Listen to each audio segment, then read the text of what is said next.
Meus irmãos, que a graça, a paz e a misericórdia de Cristo Jesus, a verdade do nosso Deus, continue sendo derramada sobre a vida da igreja, não só no seu 38º aniversário, mas quantos anos vierem pela frente, pela graça do nosso Deus. Amém. Eu quero agradecer pelo convite feito pelo conselho da igreja, nosso irmão Reverendo Gilberto. Fomos contemporâneos, né, lá no seminário JMC. Na verdade, eu iniciei meu curso lá no SPN, sou natural de Recife, Pernambuco, e fiz 3 anos lá e concluí o curso, né, aqui no JMC, 95 e 96. E dentre muitos amigos, né, Reverendo Alcindo e tantos outros, nós conhecemos também o Reverendo Gilberto. E com uma característica própria, sempre muito metódico. É assim ainda? Ó, o riso do pessoal denuncia aí, viu? Né? Sempre muito metódico, cuidadoso com as coisas, estudioso, né? E nós queremos agradecer a Deus por ter abençoado e tem abençoado a igreja sob o seu pastoreio, da família também. Deus abençoe Gilberto e que continue assim, sempre zeloso, cuidadoso com as coisas do Senhor. Quero trazer o abraço, né, da nossa igreja, IPB do Jardim Aeroporto, lá em Itu, segunda igreja, porque IPB da Jardim Verônia é igual aquela passagem lá de Jó, né? Eu te conhecia só de ouvir, através do nosso irmão presbítero Valdemir, a Neide, os meninos, né? Mas também a reverendo André, o presbítero Edson, e também a Elisângela e tantos outros irmãos, a Érica do reverendo Alcindo. Então, eu até mandei uma mensagem para eles hoje: olha, hoje eu vou conhecer a casa de profetas, né? De onde saiu aí tantas bênçãos, e hoje os meus olhos te veem. Hoje eu estou aqui na IPB Verônia, agradecendo a Deus em conhecer, né? E vim aqui na companhia dos irmãos. De fato, estou acompanhado da família, né? Nosso irmão presbítero Valdemir. Geralmente a gente fala assim: olha, a igreja mandou um abraço, o presbítero Valdemir veio trazer o abraço pessoalmente aqui, né? E a Neide também, a Vanessinha. Então queremos agradecer. Estou acompanhado da minha esposa, Loudime, meus 2 bebês, Daniel e Miguel, estão ali. Por favor, eu peço que os irmãos que nos visitam fiquem em pé, por favor, viu? Loudime, Daniel e Miguel, sejam bem-vindos, voltem mais vezes, é uma alegria tê-los aqui conosco, viu? Deus abençoe, é uma alegria tê-los aqui conosco. Amém. Muita alegria, irmãos, que estamos aqui. Agradeço ao convite de estarmos aqui compartilhando uma porção da palavra de Deus para a edificação do nosso coração em Cristo Jesus. Lembrando que esse é sempre o momento mais importante dentro da liturgia reformada, da tradição reformada, que é o momento de leitura e exposição da palavra do nosso Deus. Já dissemos ao Senhor aquilo que deve ser dito através das canções, das orações, mas esse é o momento em que aquietamos o nosso coração e ouvimos com obediência, com submissão, aquilo que Deus tem separado para o nosso coração. E aqui, como disse o reverendo Gilberto, faço coro, né, nesse mês especial de 38 anos, com todos os pastores, irmãos que já vieram aqui abençoar a igreja com a palavra do nosso Deus. Então, eu peço que os irmãos abram, os irmãos que nos acompanham também pelas redes sociais, que essa palavra encontre onde você estiver nessa hora, nesse momento, seja qual for o dia, que a graça de Deus também, através da palavra, possa edificar o seu coração, como de fato ela pode, em nome de Jesus. É uma alegria tê-lo aqui conosco, participando também. A Epístola de Paulo aos Colossenses, capítulo 1, versículo 9. Epístola de Paulo aos Colossenses, capítulo 1, irmãos. Nós vamos ler uma passagem que o próprio título, né, colocado aí pela Sociedade Bíblica, ajuda a nossa leitura. É uma oração feita pelo apóstolo Paulo pela igreja. E por que eu trouxe essa passagem? É que esse ano nós estamos comemorando lá na IPB do Jardim Aeroporto 25 anos de igreja organizada. Então, ao longo desse ano, nós tivemos um ano todo de festividades E durante o mês de agosto, nós meditamos sobre orações realizadas pelo apóstolo Paulo pela igreja. E é muito interessante a gente olhar para essas orações, especialmente a respeito e tentar descobrir qual era o motivo de oração de Paulo pelas igrejas. O que os irmãos imaginam que Paulo pedia pela igreja? Paulo pedia por sucesso. Não sei. Paulo pedia para que as igrejas fossem numerosas. Não sei. Qual era o motivo de oração de Paulo pelas igrejas? Ora, evangelizadas por eles, fundada por ele, outras não. Ora, descobrindo isso, essas orações se tornam normativas 2023 anos depois para nós. 2023 anos depois, essas orações continuam sendo pauta da nossa oração pela nossa igreja aqui. Pelo que nós vamos orar pela igreja? Pelo que nós vamos pedir pela igreja? É claro que quando eu estou falando de igreja, eu não estou falando de 4 paredes, ou de qualquer coisa, ou de uma instituição. Estamos falando de nós aqui. De nós membros, das nossas famílias. Pelo que nós devemos orar pela igreja? Então, o convite que eu faço nessa noite, não somente hoje, mas ao longo da leitura dos irmãos, é olhar para essas orações e entender que aquilo que Paulo pede pelas igrejas, ali por volta do 1º século da era cristã, pode e deve ser também a nossa oração pela igreja hoje. Porque fora disso, eu não sei qual seria outro motivo relevante para a gente orar e interceder pela igreja. Então, nesse 38º aniversário da igreja, a minha contribuição, a nossa reflexão, descobrir aqui uma bênção de um motivo pelo qual Paulo pede pela igreja e que seja também pauta de oração da IPB Jardim Verônia, não somente nesse 38º aniversário, mas também pelos próximos anos, tudo isso para a glória de Deus. Vamos ficar em pé, irmãos, por gentileza, e acompanhe a leitura que faço do versículo 9 até o versículo 12, Colossenses capítulo 1, do versículo 9 até o versículo 12, diz assim a palavra de Deus.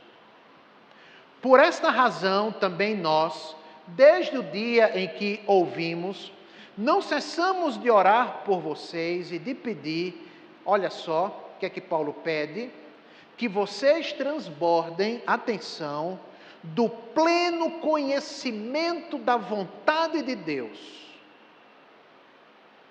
Sublinha aí, anota aí esse motivo de oração. Que vocês transbordem do pleno conhecimento da vontade de Deus. Em toda sabedoria e entendimento espiritual. Qual finalidade? Versículo 10. A fim de que vocês possam viver de modo digno do Senhor, para o seu inteiro agrado, frutificando em toda boa obra e crescendo no pleno conhecimento de Deus. Mais uma vez ele repete essa palavra, o pleno conhecimento de Deus. Sendo fortalecidos com todo o poder, segundo a força da sua glória, em toda a perseverança e longanimidade, com alegria dando graças ao Pai que vos fez idôneos à parte que vos cabe da herança dos santos na luz. Que o Senhor aplique em nossos corações a leitura da sua palavra. Eu peço que você permaneça com a sua Bíblia aberta, para a gente olhar aqui de um modo muito especial para essa oração do apóstolo Paulo pela igreja de Colossos. Por qual motivo ele faz essa oração? O que significa na prática esse pedido de oração? Por que ele é relevante também para a gente hoje? Então vamos olhar com carinho para essa oração do apóstolo Paulo. Oremos mais uma vez. Fale com Deus nessa hora. Em nome de Jesus. Peça para que o seu coração seja um terreno fértil. Peça para que o seu coração não se encontre disperso. Irmãos, quando nós estamos em momento de culto, há uma luta, você sabe disso, dentro do nosso coração. E a luta se chama dispersão, distração. Por vezes, nós estamos numa casa de oração, mas o nosso pensamento e o nosso coração está bem longe daqui. Então, é muito importante que você fale com Deus nessa hora, pedindo, desde o começo desse culto, que o Santo Espírito conduza a tua alma em cada letra, em cada canção, em cada ato desse culto. São momentos tão curtos, irmãos, alguns minutos que passamos aqui, mas tão preciosos, de modo que você não pode perder o paladar, o gosto, a sensibilidade para com esse momento muito especial, na casa de oração, ouvindo a palavra de Deus. O que tem para acontecer durante a semana vai acontecer.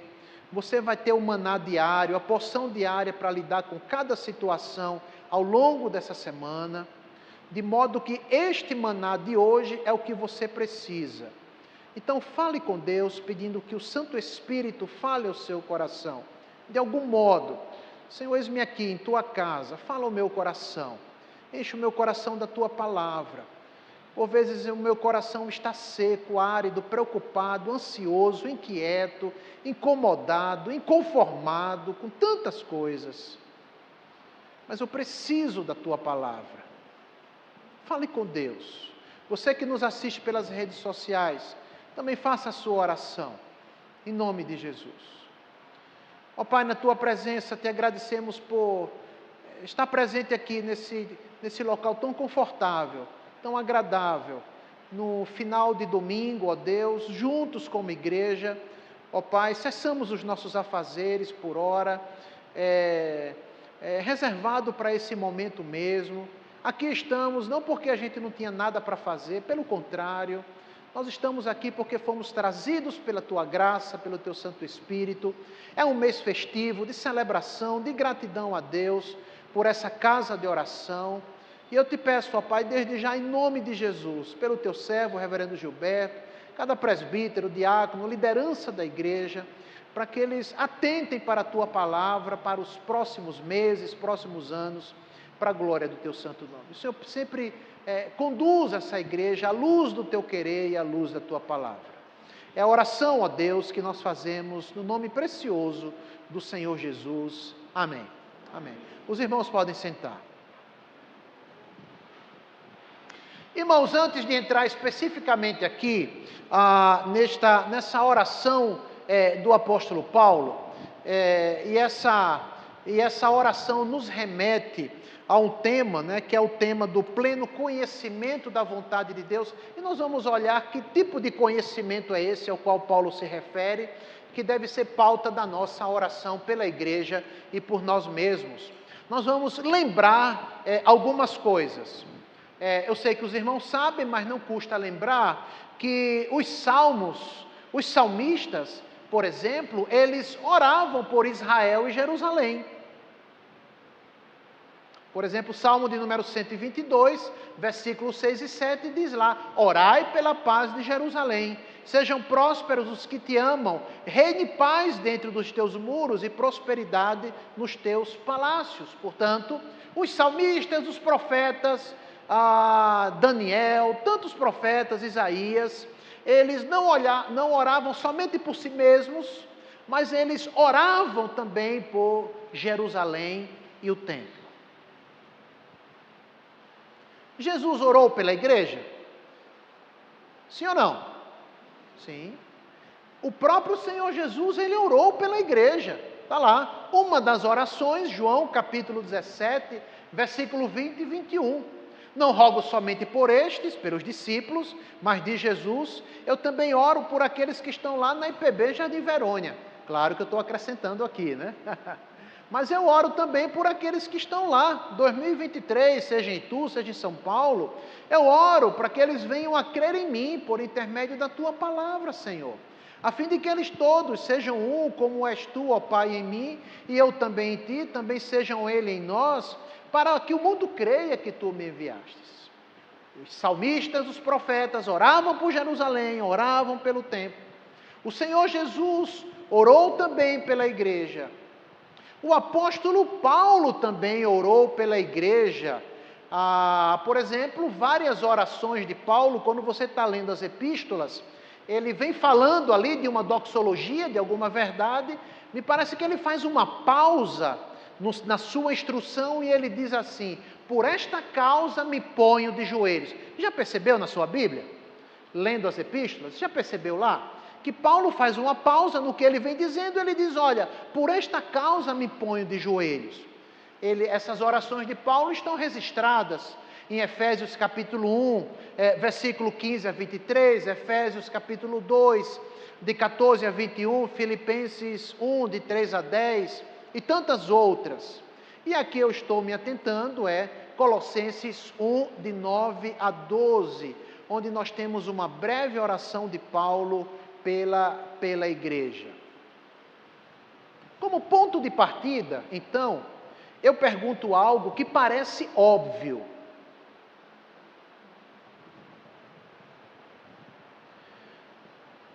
Mas algumas obviedades a gente precisa lembrar. Você ora pela igreja?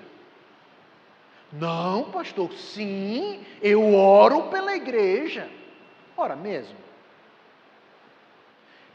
Eu sei que nós oramos pela nossa saúde, nós oramos pelo sucesso do nosso filho, nós oramos por nós mesmos no trânsito, no ir e vir, nós oramos pela nossa vida profissional. Mas essa semana, quantas vezes e qual foi o motivo pelo qual você orou pela igreja?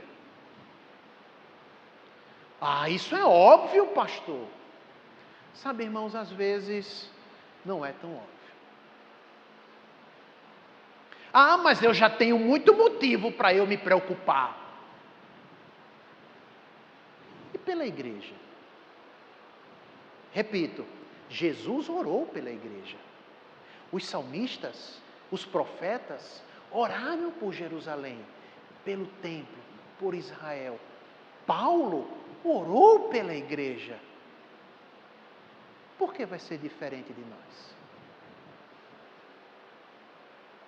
Eu vou mostrar aqui o motivo pelo qual Paulo pede oração pela igreja. Ora, se você ora pela igreja, você pede o que pela igreja? Senhor, nós precisamos de um novo microfone. Ok, legal, que bom. Nós precisamos ampliar nossas dependências para um estacionamento melhor. Bênção, a gente está precisando também lá na nossa igreja do estacionamento melhor. Que legal, que bom. Olha, nós precisamos disso. Ok. Mas qual é o motivo de oração de Paulo pela igreja? Qual deve ser o nosso motivo? Fiquem com essas perguntas em mente. Vamos olhar um pouco aqui para a igreja de Colossos, porque depois eu entro aí. Por que Paulo ora e qual o motivo de oração dele pela igreja? Meus irmãos, falando da igreja ali em Colossos, não está registrada nenhuma visita missionária de Paulo à cidade de Colossos para evangelizar aquela cidade de Colossos, uma das cidades ali da Ásia Menor. Aquele presbitério, vamos falar assim, aquele presbitério ali da Ásia Menor, vamos colocar assim, claro, estou brincando com os irmãos, aquele presbitério ali da Ásia Menor era composto pela igreja de Laodiceia, da igreja de Éfeso, da igreja de Esmirna. Você vai conhecer essas igrejas lá nas 7 cartas de Paulo para Apocalipse. Então você tem ali um presbitério, me permita dizer assim para a gente entender, ali um verdadeiro sínodo ali na Ásia Menor, de igrejas. Não há nenhuma visita de Paulo à cidade de Colossos para evangelizar, mas certamente a cidade e pessoas tenham sido alvo da evangelização de Paulo e de seus companheiros, enquanto Paulo esteve 3 anos na cidade de Éfeso, por ocasião da 3ª viagem missionária, anos 53, 55, de onde foi possível que todos que moravam na Ásia ouvissem a palavra do Senhor, tanto judeus como gregos. Essa informação nos vem de Atos capítulo 19, versículo 10. É certo que a cidade foi evangelizada e a igreja foi fundada ali por irmãos colossenses cristãos que se converteram através de um jovem, de um cristão chamado Epáfras. Epáfras é um líder naquela igreja, foi ele quem evangelizou. Fato é que 5 ou 7 anos depois da fundação ali da igreja em Colossos, quanto tempo eu falei? 38? Não, apenas 5 ou 7 anos depois, não 38 nem 25, Epáfras visitou Paulo na prisão, na sua primeira prisão em Roma, levando um relatório a respeito daquela igreja, de como aquela igreja estava. Colossenses capítulo 4, versículo 12 e 13. Em seu relatório, Epáfras informa o progresso que tinha acontecido do evangelho na vida cristã daqueles irmãos. Aquele progresso que Epáfras relatou para Paulo foi elogiado por Paulo. Veja aí no capítulo 1, a partir do versículo 3, os elogios que Epáfras leva para Paulo, e quando Paulo escreve a sua carta, Paulo menciona. Versículo 3 diz assim, Paulo falando: Colossenses, damos sempre graças a Deus Pai do nosso Senhor Jesus Cristo, quando nós oramos por vocês. Por quê? Versículo 4, porque desde que ouvimos da vossa fé em Cristo Jesus e do amor que tendes para com todos os santos, por causa da esperança que vos está preservada nos céus, da qual antes ouvistes pela palavra da verdade do Evangelho, que chegou até vós, como também em todo o mundo, foi que nós soubemos, é que esse Evangelho está produzindo fruto. Olha só, Epáfras diz para Paulo nesse relatório, olha, o Evangelho lá está produzindo frutos. E Paulo, quando escreve, ele registra isso, ele faz esse relatório. Olha, irmãos, parabéns, Deus abençoe, o Evangelho está produzindo frutos aí, isso mesmo. Está produzindo fruto e crescendo. Tal acontece entre vós, desde o dia em que vocês ouviram e entenderam a graça de Deus na verdade.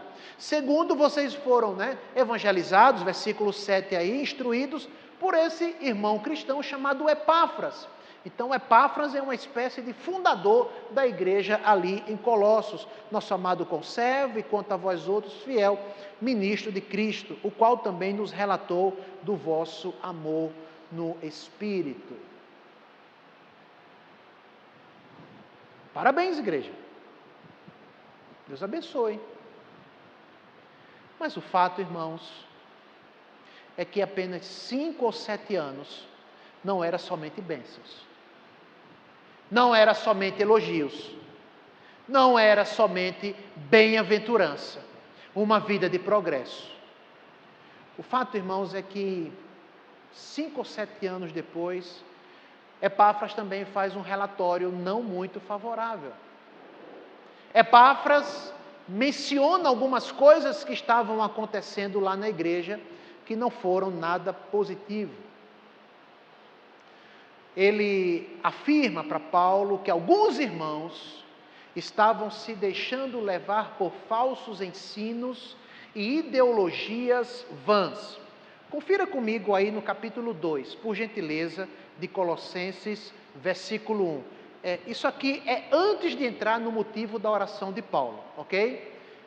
Olha aí, ele elogiou no capítulo 1, mas no versículo 2, Paulo diz assim para os colossenses: Colossenses, eu gostaria que vocês soubessem quão grande luta eu venho mantendo por vocês e pelos irmãos aí bem pertinho da igreja presbiteriana de Laodiceia. Opa, presbiteriana não, né?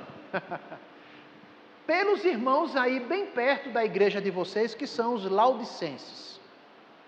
E por quantos não me viram face a face, para que o coração deles seja confortado e vinculado juntamente em amor, e eles tenham toda a riqueza da forte convicção de que, olha, do entendimento para compreenderem plenamente o mistério de Deus, Cristo, que em todos os tesouros da sabedoria e do conhecimento estão ocultos. Olha o que diz o versículo 4. Eu digo isso para que ninguém, absolutamente ninguém, engane vocês com raciocínios falazes. Essas mensagens que estão chegando aí, diz Paulo, via Facebook, internet, pelo WhatsApp da igreja. Estou brincando, claro. Cuidado com essas pessoas, que elas não enganem vocês com esses ensinos falazes. Paulo continua no versículo 5 dizendo, porque embora eu esteja ausente fisicamente, eu estou online, eu estou em oração aí. Estou convosco, diz Paulo. Eu não estou aí, mas estou, diz Paulo. Estou aqui na prisão, mas estou com vocês aí. Alegrando-me e verificando a vossa boa ordem e firmeza da vossa fé em Cristo. E ele diz, assim como vocês receberam, e esse é o tema da epístola, assim também andai em Cristo Jesus. É isso que Paulo diz. Fato é que 5 ou 7 anos depois, eles foram acometidos daquela que é conhecida como a heresia de Colossos. Talvez os irmãos já tenham ouvido falar em algum estudo de escola dominical. Eu apenas vou falar aqui brevemente, não tenho como discorrer, porque nós vamos olhar para a oração de Paulo. Eles foram acometidos daquela que é conhecida como a heresia de Colossos. Que heresia é essa? Eu explico. É que 5 ou 7 anos depois, alguns falsos mestres começaram a chegar naquela igreja e dizendo o seguinte, olha, vocês creram em Jesus? Sim. Vocês são crentes em Cristo? Somos. Olha, parabéns, mas somente a fé em Cristo não é suficiente. Ah, é? Não. A fé em Cristo não é suficiente. Ué, e o que é que precisa ser adicionado à fé em Cristo? Ah, boa pergunta, diziam os falsos mestres. Vocês precisam também guardar o sábado. Ué, mas não. Vocês precisam guardar as luas novas. Não, mas isso aí é judaísmo. Sim, então. Mas não pode separar cristianismo de judaísmo. Vocês precisam praticar a circuncisão. Não, peraí. Mas Epáfras nos trouxe o evangelho da graça de Deus, que nos liberta da observância desses ritos. Pois é, mas Epáfras e Paulo estão equivocados. Vocês precisam crer em Jesus, mas vocês precisam também cumprir alguns ritos para garantir a salvação.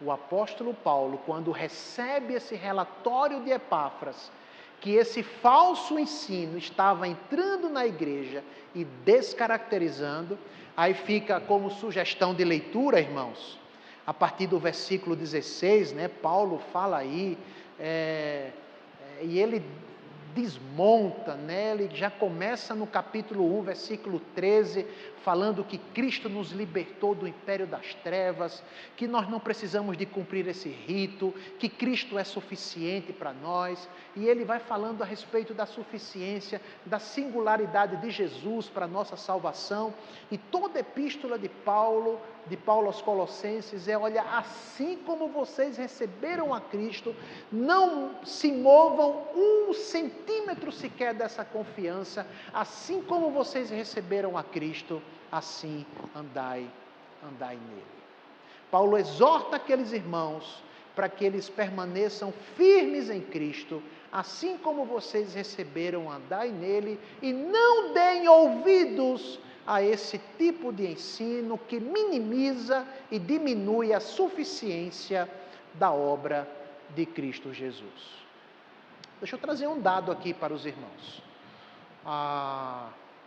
Nós estamos falando aqui, irmãos, dessa escrita por volta do ano 50, 53 depois de Cristo. O apóstolo João, ele escreve o livro de Apocalipse por volta do ano 90, 40 anos depois.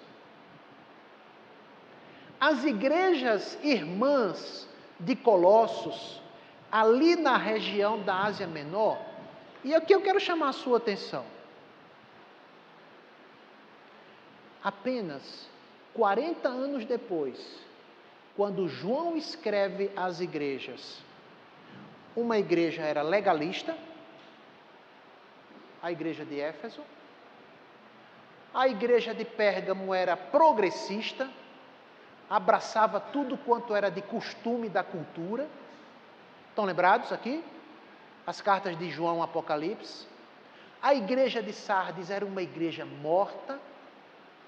A igreja de Laodiceia, uma igreja morna.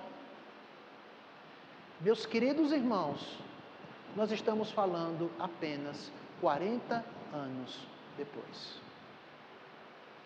Deus o livre, era como se 38 anos depois da organização dessa igreja, essa igreja estivesse descaracterizada do Evangelho de Cristo Jesus. Você já pensou nisso? E no final faço uma aplicação sobre isso. Sabe o que é que o apóstolo Paulo faz, então? Paulo se coloca de joelhos. Ele estava preso. Ele não pode ir. O máximo que ele pode fazer é escrever uma carta. E sabe o que é que Paulo faz? Paulo se coloca de joelhos e ele ora pela igreja. Não brinque.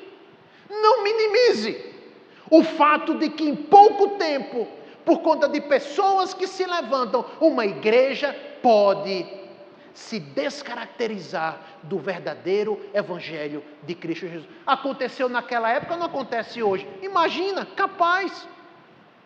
Estão me fazendo entender, irmãos?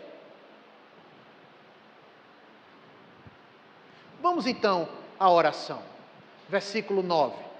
Por esta razão, diz Paulo, Paulo está dizendo aqui que, considerando que o Evangelho está produzindo o fruto e crescendo entre vocês, versículos 5 e 6 que nós lemos, Paulo diz, eu vou interceder a Deus, eu vou orar, para que esse fruto que está sendo produzido, ele possa transbordar. Ou seja, não basta a 38 ter começado bem, é preciso transbordar.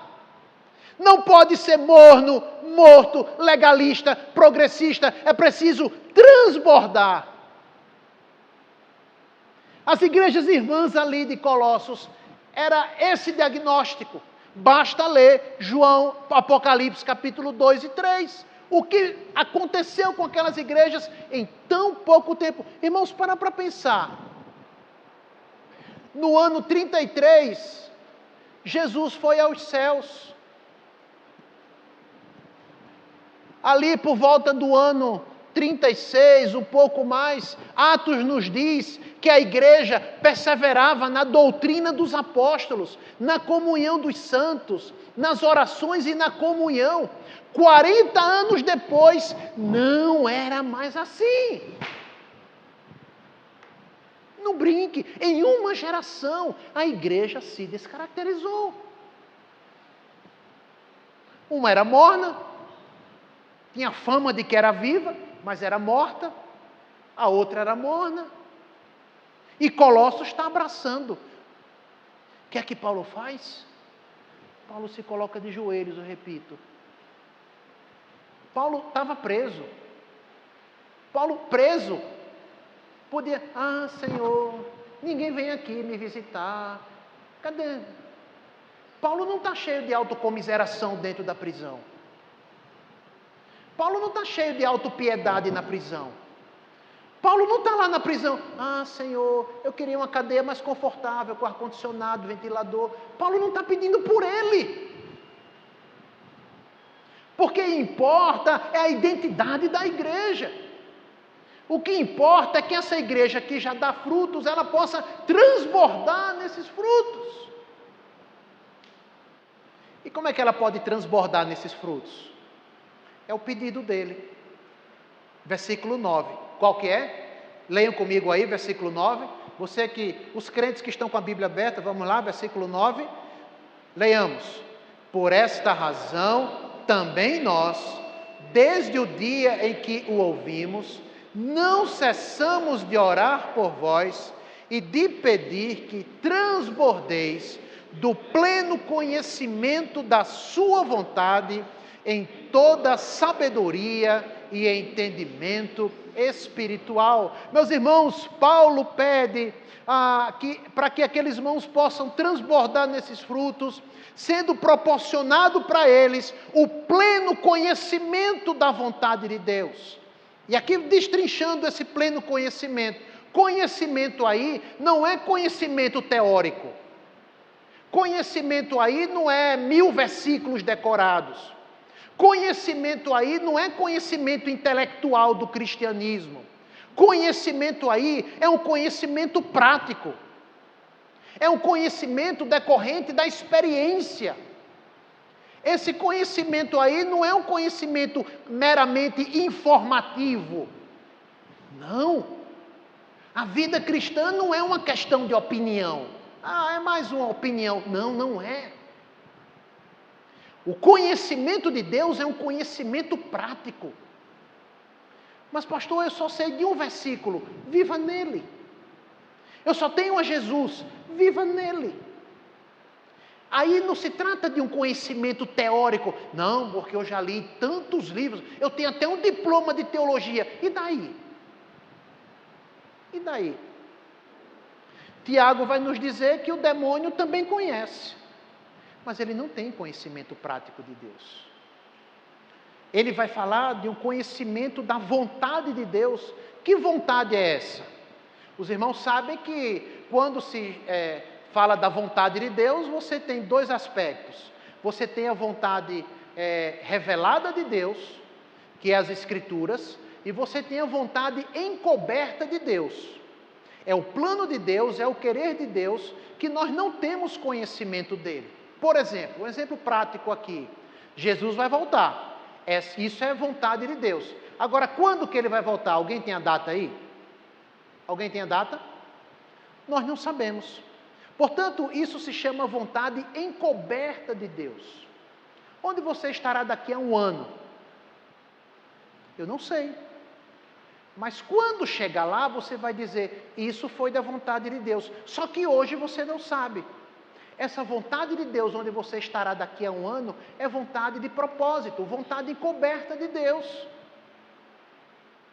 Quando Paulo fala do conhecimento da vontade de Deus, ele está falando da vontade revelada de Deus, das Escrituras.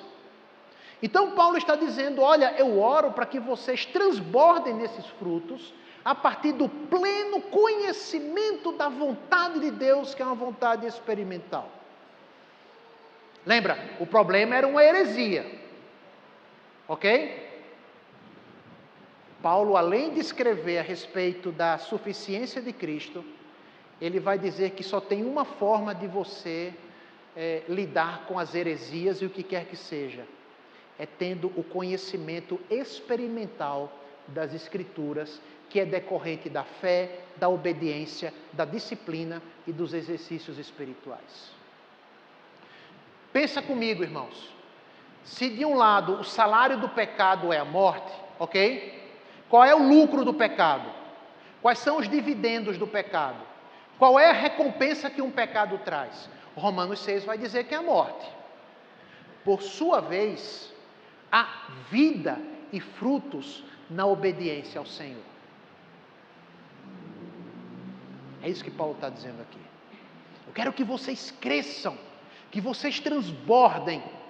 E esse transbordar é decorrente do pleno conhecimento da vontade revelada de Deus.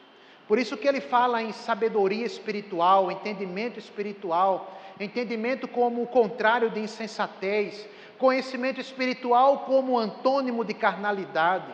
Ele vai dizer que esse transbordar do pleno conhecimento de Deus implica em algumas coisas. Em primeiro lugar, versículo 10, você vai viver de modo digno do Senhor para o seu inteiro agrado.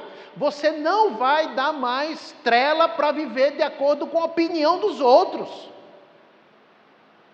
Você não vai ficar mais suscetível à opinião pública. Você não vai mais se deixar levar por aquilo que os outros dizem. Por mais que você diga, não, eu sou assim mesmo. Eu não me importo com o que as pessoas dizem. Conversa. Você se importa sim. Depende de quem fala. Depende de quem fala. Você se abate, você fica altivo. Dependendo de quem fala, isso mexe com você. O que é que Paulo está dizendo? Que quando eu conheço a Deus, quando eu tenho uma experiência de obediência a Deus, as pessoas podem falar o que quiser, isso pode até me magoar, o que quer que seja, mas isso não me abala. Porque eu vivo do inteiro agrado do Senhor. Tem uma experiência prática, viu, pastor Gilberto, nesse sentido, é que normalmente quando a gente chega numa igreja, pode acontecer o seguinte, viu pastor, porque pastor fulano de tal fazia assim, não pode acontecer? Aí você, opa, acho que a pessoa está me dando um recado aqui. Viu pastor, porque fulano de tal, que era pastor há 38 anos, sempre fez assim, opa, acho que isso aí é um recado para mim. A pessoa começa a se deixar levar pela opinião dos outros. Isso é bom, a pessoa escuta, mas por outro lado, quando eu cresço no pleno conhecimento da vontade de Deus e sei qual é o plano que Ele tem para a minha vida, eu vivo para o inteiro agrado do Senhor, sem importar com aquilo que as pessoas dizem. Amém, irmãos? É a primeira implicação que Paulo coloca aí do pleno conhecimento da vontade de Deus. A segunda, frutificar em toda boa obra, versículo 6 e versículo 10. Quando você tem a experiência do conhecimento da vontade revelada de Deus, da sua palavra, você produz fruto em toda boa obra, em pleno conhecimento. Em terceiro lugar, esse pleno conhecimento de Deus faz com que você seja fortalecido com poder e força da glória de Deus, versículo 11, para perseverar, não desistir na metade do caminho. Veja o que diz aí o versículo 11. E esse pleno conhecimento de Deus vai te fortalecer com todo o poder, força para a glória de Deus. Você não vai ser daquele tipo que desiste fácil, você vai perseverar. Martinho Lutero já dizia que perseverança é o trabalho árduo que se faz depois do trabalho árduo que se fez. Perseverança é não desistir. Ah, mas não vai ninguém para a escola dominical. Mas eu vou, eu estou lá. Ah, mas ninguém faz mais isso. Mas eu faço. Imagina, nesse século, se preocupar com a vontade revelada de Deus, eu me preocupo. Eu pauto a minha vida, o meu lar, minha vida, pela palavra, pelas escrituras, pelo conhecimento de Deus. Ah, mas nenhuma igreja faz isso. Mas nós fazemos. Isso é perseverança. Lembra, irmãos? 5 ou 7 anos depois de evangelizada, Epáfras leva um relatório ruim para Paulo. Paulo, lá o pessoal está começando a se desviar. 40 anos depois, João escreve suas cartas dizendo, olha, as igrejas do presbitério ali de Colossos, de Ásia Menor, uma é morta, a outra é morna, a outra é legalista, a outra é progressista, descaracterizou. Então Paulo diz, vamos orar, para que a igreja seja perseverante, não desista do evangelho, e para que essa igreja seja longânima. Qual é a definição de longanimidade? O que é ser uma pessoa longânima? Uma pessoa que tem longo ânimo. Quer ver uma boa definição? Você pode dizer, é uma pessoa paciente, né? É verdade. É uma pessoa que tem um longo ânimo. Eu costumo definir uma pessoa longânima pelo antônimo. Longânimo é diferente de pavio curto. Você conhece alguém de pavio curto? É sempre o outro, né? É sempre o outro, né? Longânimo é aquela pessoa que diante de algumas circunstâncias faz 1, 2, 3, 4, conta até 1000. Você conta até 1000 ou é pavio curto? Ninguém levanta a mão, hein? Ok, irmãos? Quando eu tenho o pleno conhecimento de Deus, e eu sei que Ele é longânimo para comigo todos os dias, eu não posso ser diferente. Mas essa longanimidade não vem daquelas palestras que você escuta de autoajuda, não. Não vem. Porque você é pavio curto. Vem do pleno conhecimento da vontade de Deus. Resultado da oração. Então esse daí é o terceiro fruto, ser fortalecido. Primeiro, o pleno conhecimento de Deus, primeiro, te leva a um viver de modo digno do Senhor para o seu inteiro agrado. Segundo, faz você frutificar em toda boa obra. Terceiro, você é fortalecido na perseverança e na longanimidade. E no versículo 12, esse pleno conhecimento de Deus te faz viver com alegria e gratidão diante do Pai. Porque Ele já nos fez idôneos, competentes e suficientes em Cristo, para que tenhamos parte em o todo do glorioso e belo da parte de Deus para nós. Lembra, irmãos, tudo isso é decorrente do transbordar no pleno conhecimento do nosso Deus. Caminhando aqui para finalizar, vamos tirar algumas lições dessa explicação que foi feita aqui. Vamos tirar algumas lições dessa passagem. Em primeiro lugar, creio que tenha ficado claro para os irmãos, ao longo dessa meditação, que você, como membro da igreja, deve interceder pela igreja. Amém, irmãos? Os irmãos concordam aqui? Você vai colocar na sua lista de oração dessa semana IPB Jardim Verônia? Amém, irmãos? Coloque. Eu sei que você vai orar pela sua faculdade, você vai orar pela sua vida profissional, eu sei que você vai orar pela sua saúde, eu sei que você tem muitas coisas para interceder, mas eu peço, à luz das Escrituras, coloque o seu pastor, coloque as famílias da igreja, aquele irmão que não está vindo mais, aquele irmão que é frequente, seja quem for, ore pela sua igreja. Não faça da sua agenda de oração apenas um checklist pelo seu sucesso. Não. Ore por você. Ore pelo pão nosso na sua casa. Mas, à luz do que nós temos aqui, repito, Paulo estava preso. Ele poderia estar lá na prisão cheio de autocomiseração. Ah, Senhor, eu oro por mim, eu estou aqui, eu fiz isso, eu fiz tanto pelo Senhor, agora estou aqui preso. Esquece. Paulo ora pela igreja.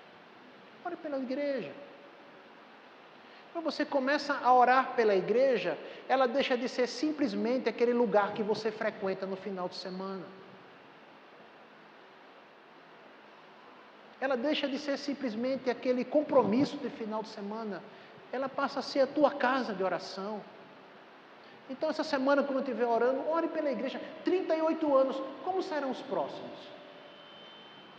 Como vai ser o próximo domingo? Ore pela igreja. Paulo fez isso, Jesus fez isso, os salmistas fizeram isso por Israel. Em primeiro lugar, o membro deve interceder pela igreja. Em segundo lugar, a lição que tiramos dessa passagem é que eu e você não podemos minimizar o risco que uma igreja corre ao longo do tempo e por conta da influência de algumas pessoas de se descaracterizar do verdadeiro evangelho de Cristo Jesus. Como Paulo disse aí, gostaria que vocês soubessem a luta que eu tenho para manter a igreja de Cristo na sua verdadeira identidade. Seja para um evangelho legalista, como foi Éfeso, seja para um evangelho progressista, como foi Pérgamo, seja para uma igreja morta, como foi em Sardes, igrejas que estavam ali no mesmo presbitério, sínodo, na mesma região. Não minimize o risco que uma igreja corre por causa de pessoas de se descaracterizar do verdadeiro Evangelho de Cristo Jesus. Repito, o ministério de Jesus foi no ano 30 a 33. O ministério, Paulo escreve aos Colossos em 55. 40 anos depois, João estava escrevendo para uma igreja que se descaracterizou do verdadeiro Evangelho, da doutrina dos apóstolos. Não minimize.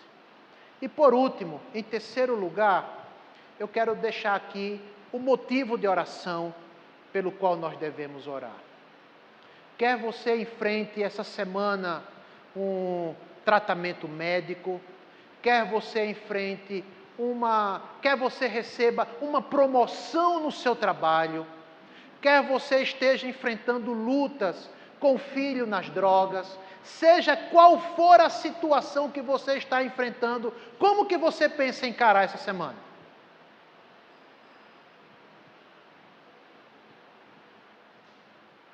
Como você está preparado para enfrentar até o que você não sabe dessa semana? Como que vai se fazer os planos da igreja para os próximos anos, final de ano? Paulo responde, dizendo: Senhor, em todas as circunstâncias, faz-me conhecer, dai-me o pleno conhecimento, faz-me transbordar no conhecimento da tua vontade. Fora disso, você vai ser animadinho, desanimado, você vai recorrer para autoajuda, você vai recorrer a filosofias outras, mas nada disso dá sustentação para o que você tem pela frente. Como que você pensa educar filhos nessa geração? Teus meninos estão aí com quantos anos? 5, 6, 12? Fez parte desse grupinho que saiu aqui? Por que você vai orar por esse grupo que acabou de sair de crianças aqui? Você vai pedir o quê pelos seus filhos? Ok, que ele tenha uma boa escola. Opa, que bom. Ore pelos seus filhos para que eles tenham e transbordem no pleno conhecimento da vontade de Deus. Não tem outro motivo maior do que esse pelos nossos filhos. Ou você tem algum aí? Ah, não, que ele tem um diploma ali naquele lugar. Ok. Ah, que ele tem uma boa casa. Bom, e me chama para tomar um cafezinho. Ah, que ele encontre uma pessoa para casar. Ótimo, que bom. Mas ore para que a sua casa transborde no pleno conhecimento da vontade de Deus. Para que seja uma igreja temente a Deus. Ore pelo que quiser ao longo da semana. Mas ore, Senhor, faz-nos conhecer a tua vontade decorrente da fé, da obediência. Venha o que vier, haja o que houver, faz-nos conhecer a tua vontade, Senhor. O que nós devemos fazer agora? É perdoar? Amém, Senhor. Vai ser difícil, mas eu vou perdoar. Oh, isso mesmo. O que o Senhor requer de mim agora? Que eu seja fiel, por exemplo, nos meus dízimos. Mas, Senhor, está apertado, a grana está curta. Seja fiel. Amém, Senhor. Vou ser fiel nos meus dízimos e ofertas. Está aqui, Senhor. Está aqui, olha. Certinho. Não, mas vai faltar. Não, está aqui, Senhor. Amém, irmãos? Esse é o nosso motivo de oração. O pleno conhecimento da vontade revelada de Deus. Paulo não precisava encher aquela igreja de mais conhecimento teórico. Paulo ora pela igreja, porque o conhecimento da vontade revelada de Deus era suficiente para rechaçar todos aqueles falsos mestres, falsas filosofias, falsas ideologias ali, que estavam chegando naquela igreja. Eu concluo com o versículo que deu início a esse culto. O primeiro versículo que foi lido, que foi uma epístola escrita anos antes por Paulo aos Romanos, quando ele diz assim aos Romanos, 12:2. Irmãos, Não vos conformeis com este século, Paulo diz. Não vos conformeis com este século, mas transformai-vos pela renovação da vossa mente, para que experimenteis o que, irmãos? Primeiro, a boa, agradável e perfeita vontade de Deus. Amém, irmãos? E Paulo não pede que a igreja tenha mais ar-condicionado. É bom. Paulo não pede para que a igreja tenha um instrumento de som. Isso é bom. Mas Paulo pede, irmãos, para que cada família, seja qual for o que tem para enfrentar, educar filhos, que todos possam transbordar no pleno conhecimento da vontade de Deus, que é boa, agradável e perfeita para a glória do Senhor. Amém. Louvado seja Deus. E que os próximos anos da nossa, assim posso dizer, Pastor Gilberto, né, Valdemir? Da nossa IPB Jardim Verônia, em todas as suas programações, possa conduzir os irmãos a transbordar no pleno conhecimento da vontade de Deus para a glória do seu nome. Amém.